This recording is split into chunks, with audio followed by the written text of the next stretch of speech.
Initiative which has been marred by a lot of controversy, including claims that deceased people have been receiving their funds. Martin Mnene is now joining us live from there, where the elderly have been receiving the cash for the last 2 days.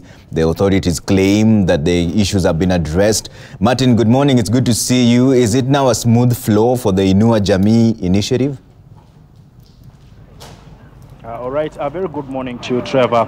And like you say, there has been a project that has been going on by the government, giving some money to the elderly. But every single time we've seen this happen, there has been a lot of issues around it. Some elders complaining that they are missing on the list, even amidst claims by the government that there are a lot of ghost workers. I want to just try speak to just a few of them here to just understand exactly what has been happening, what are some of their challenges, so that we get it from the horse's mouth. And I want us to start here. Labda ma'am, tutaanza na wewe. Nataka uniambie unaitwa nani na uniambie vile umeenda hapa umeambiwa nini? Mashini nakataa kuchukua kidole. Niende nyumbani nirudi siku ingine. Na mimi inakuja bado ingia. Bado ingia, nitaka kuenda kugoja tena. Kwa maana mafuta pana weka kwa mkono, niende nione kana mashini itachukua mimi. Na leo ndio siku ya kwanza ama umewahi kuja tena? Hii ni siku ya pili na nataka nakuja. Na ulikuwa umetoka wapi ukikuja hapa mama? Mimi nakaa hapa town huko Shania. Shania kuangalia huko mgiguda ya Pilisoni. Unaitwa Itemere. Okay. Na nikuuliza mama, vile umekuwa hapa umesikia ni kama kuna watu wengine ambao wamepata shida kama hiyo? Mige ni watu mige mashini nakataa. Si mimi peke yangu, ni watu mige. Ni wacha niende niangalie kama itachukua safari ya pili. Like you can hear Trevor, she says that she's tried to access this particular funding, but she's told that she's not able to actually be given the money because her fingerprints have a problem. For example, Nyeri County has people who live in areas where they use their fingers to pluck tea. Therefore, they could have some challenges with the identification when it comes to fingerprints. I want to speak to someone here who works with Purity Elderly Foundation.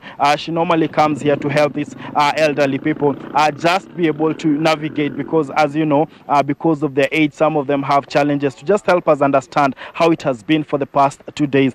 Very good morning to you. Just introduce yourself, your name, and tell us how has it been for the past 2 days, very briefly. Okay, my name is Wanjiko Cairo, founder of Purity Elderly Care Foundation. Now, the cash transfer program is really frustrating for the elderly. The past 3 days, from Monday when it was rolled out, most elderly people have been told to go back home because their fingerprints are not being recognized.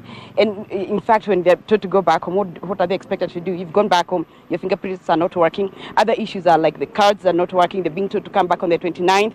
Other cases is where there is money, but you're not the owner of the money. You know, there is a lot of corruption within the social services, not the bank, but there is the challenge within the bank, especially KCB. It is that fingerprints and the cards are not working and such things. So many elderly people have gone home frustrated.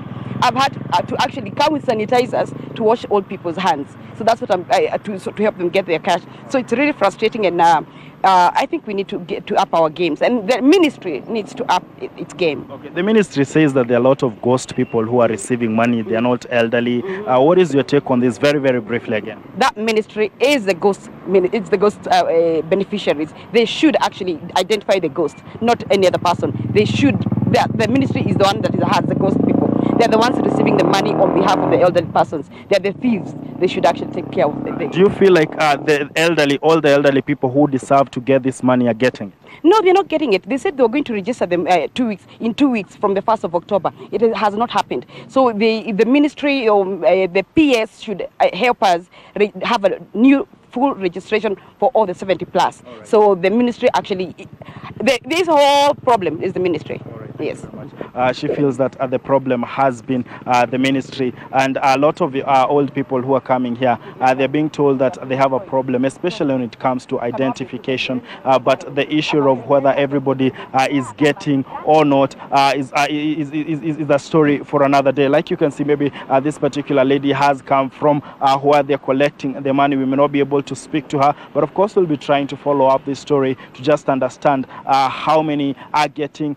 But every time we speak to these old people, apart from the problems, they do say that this money actually does help them. But another challenge has been at times it takes time before it is released.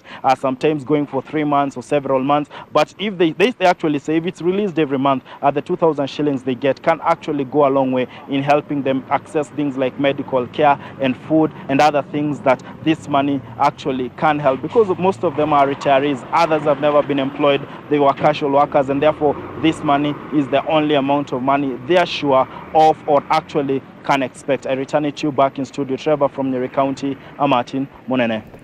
Martin, before I let you go, there's been a concern. How is that money being disbursed? Because there's some old people who say that their younger siblings are the ones picking the money and swindling them in the process.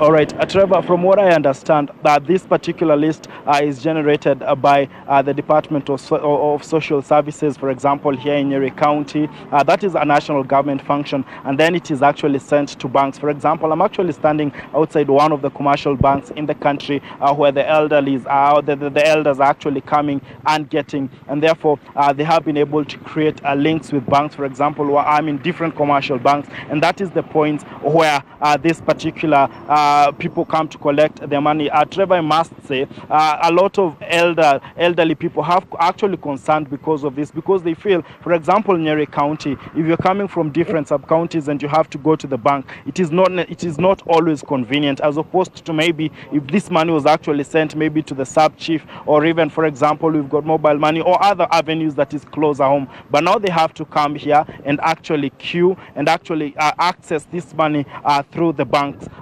and these are commercial banks, and therefore some people have been feeling that this is not the best way. But how it happens now is that people come here at the bank, then they're given the money. If they have problems with accessing the money, they're sent back to the social services department, which is on my left here, quite a distance, about a kilometer from where I am. Then they go and have this issue tried to be sorted out. But as it is, they get their money from commercial banks. Trevor. All right, thanks, Martin. That's Martin Munene speaking to us live from Nyeri, where the Inua Jamii initiative is ongoing. This is the money disbursed to the elderly in the society.